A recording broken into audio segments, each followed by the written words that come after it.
manajemen Polres Air.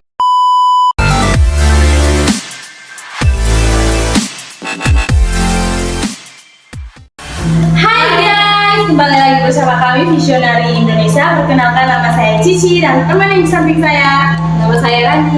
Kami adalah pelajar dari Politeknik Kelautan dan Perikanan Kupang, sedang melaksanakan praktek kerja lapangan di Visionary Indonesia.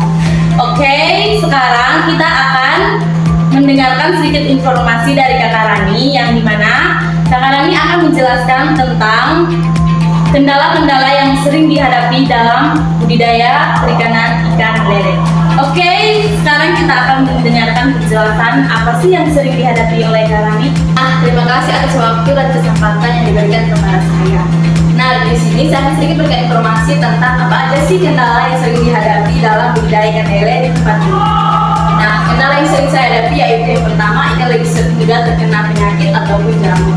Nah, di sini nama jamur, di sini jamur yang sering terjadi di tempat ini yaitu jamur culinaris, dan penyakit yang sering terjadi juga yaitu white spot. Kalau boleh tahu penyebab dari jamur dan white spot itu sendiri apa ya Kak? Yang pertama, penyebabnya itu yang pertama kualitas airnya buruk. Jika kualitas airnya buruk, maka ikan akan lebih mudah stres dan akan lebih mudah juga terkena penyakit ataupun jamur. Oh, ada nggak Kak tindakan yang diambil dari kasus-kasus ikan yang terkena jamur dan terkena penyakit itu?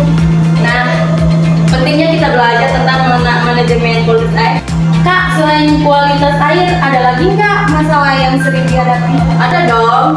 Yang kedua itu pemberian pakan yang berlebihan. Nah, jika pakan yang kita berikan berlebihan ataupun tidak dimakan oleh ikan, maka pakan tersebut akan mengendap di dasar kolam dan akan menimbulkan amonia. Nah, amonia itu akan menyebabkan ikan lebih mudah stres sehingga lebih cepat terkena penyakit ataupun jamur tersebut. Oh, itu aja ya Kak? Atau masih ada lagi? Yang ketiga itu menjaga kebersihan kolam. Nah, kenapa di sini kita lebih sering melakukan penyimpanan? Karena agar kotoran-kotoran yang mengendap tersebut kita sifon sehingga kolam tersebut tetap bersih dan terhindar dari kotoran yang dapat menimbulkan amonia.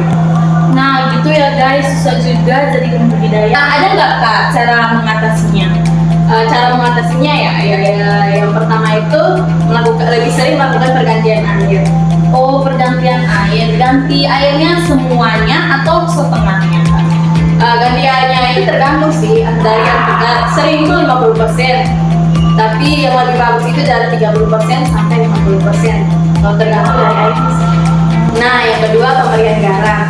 Nah, fungsi dari garam sendiri yaitu yang pertama menetralkan air, yang kedua menambah nafsu makan, yang ketiga juga berfungsi untuk pengobatan ikan. Ketiganya yang sering kami lakukan yaitu pemberian probiotik.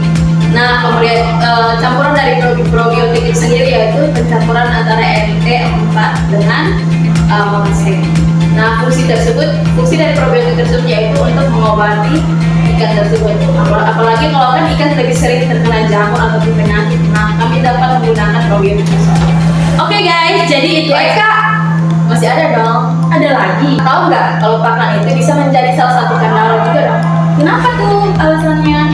Nah, jika pemberian pakan yang berlebihan tersebut akan bisa menimbulkan kualitas air yang buruk. Nah, jika pakan yang tidak termakan oleh ikan akan mengendap di dasar kolam kan. Nah, itu akan bisa menimbulkan amonia dan bisa menyebabkan penyakit atau jamur gitu kan.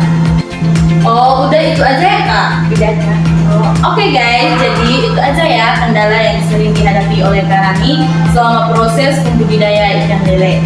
Untuk Kak Rani, terima kasih waktu dan kesempatannya.